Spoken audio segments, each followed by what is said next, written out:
प्रिय कलीसिया सबको जय मसीह की, प्रेज द लॉर्ड। आइए आज की डिवोशन के लिए प्रार्थना करते हैं। पवित्र पराक्रमी सर्वशक्तिमान परमेश्वर पिता प्रभु यीशु मसीह, हम धन्यवाद देते और एक शुभ अवसर आप हमें दिए। तो करुणामय परमेश्वर है, तो हमारा ध्यान रखने वाला, संभालने वाला और अपनी वचन में, अपनी प्रकाश में हमें अगुवाई करने वाला परमेश्वर, हमें बुराई से छुड़ाने वाला परमेश्वर, तेरी स्तुति महिमा करते हैं। इस दिन को, इस समय को धन्यवाद देते, यीशु मसीह के नाम से मांगते, आमीन। ओके, आज हम लोग जो बात करेंगे और वो है ज्योति। कई बार बाइबल में आप ज्योति के ऊपर बात करते हैं, आप वचन सुने होंगे, संदेश सुने होंगे ज्योति के ऊपर।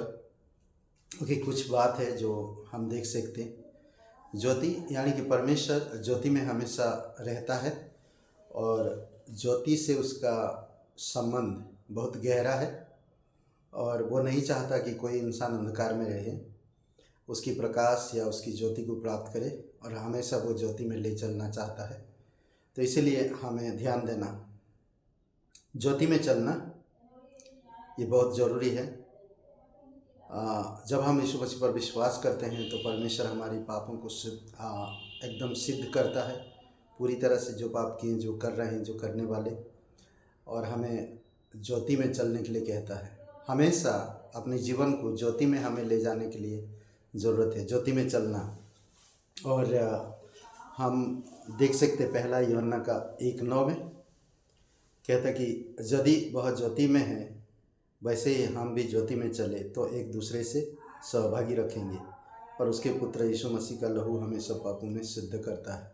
दिन प्रतिदिन जब हम ज्योति में चलेंगे तो हम सिद्धता में बढ़ेंगे।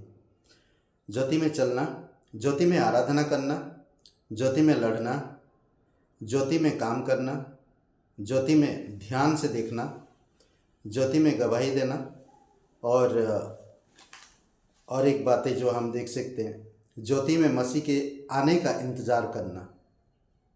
ये बातें जो हम देख सकते हैं इसमें। ओके, ज्योति में आराधना करना, पहला पत्रस 2:9 में आप राजपद अधिकारी के वंश हो और आपको इसलिए कि जिसने तुम्हें अंधकार में से ज्योति यानी कि अपनी अद्भुत ज्योति में बुलाया है उसके गुण प्रकट करो। अद्भुत बात है। आज हमारे जीवन में क्या है, क्या हम जो चीज़ों को त्याग कर आए, जो संसार से, अंधकार से हम छोड़कर त्याग कर आए हैं, क्या हम उन्हीं चीज़ों में वापस से जाएं? ज्योति में जब आकर आप अंधकार के कामों को कैसे प्रेम कर सकते हो, ये आपको समझने की ज़रूरत है। और ज्योति में लड़ना, कैसे हम लड़ सकते ज्योति में। रोमियो का 13:12 में कहता, रात बहुत बीत गई है और दिन निकलने पर है, इसलिए हम अंधकार के कामों को त्याग कर ज्योति के हथियार बांध लें। यानी कि प्रभु का आने का समय बहुत नज़दीक है।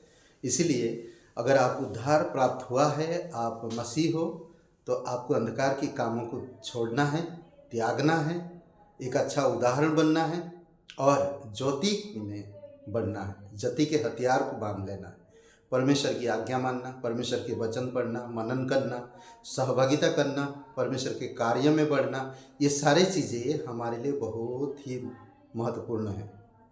और ज्योति में काम करना, यूहन्ना 3:21, ज्योति में काम कैसे, परंतु जो सत्य पर चलता है वह ज्योति के निकट आता है ताकि उसके काम प्रकट हो कि वह परमेश्वर की ओर से किए गए हैं।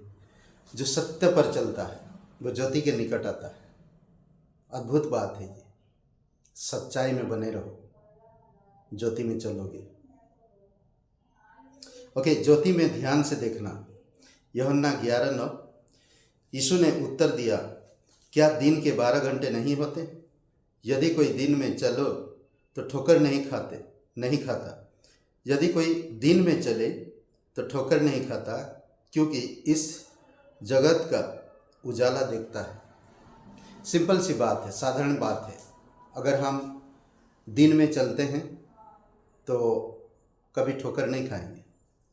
रात में डर लगता है और घबराहट होती है, सन्नाटा रहता है और हम ठोकर खा सकते हैं।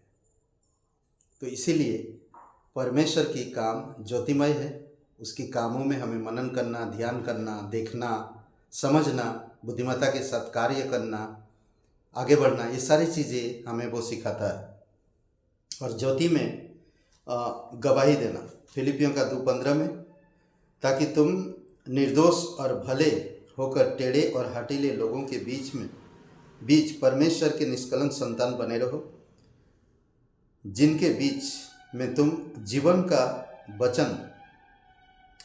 वचन लिए हुए जगत में जलते दीपकों के समान दिखाई दे रही हो। अद्भुत है। अगर आप एक विश्वासी हो और आप पर कोई आरोप लगाता है तो आपको कैसे लगेगा? तो यीशु मसीह को दोबारा आप क्रूस पर चढ़ाओगे। तो ये काम नहीं होना चाहिए।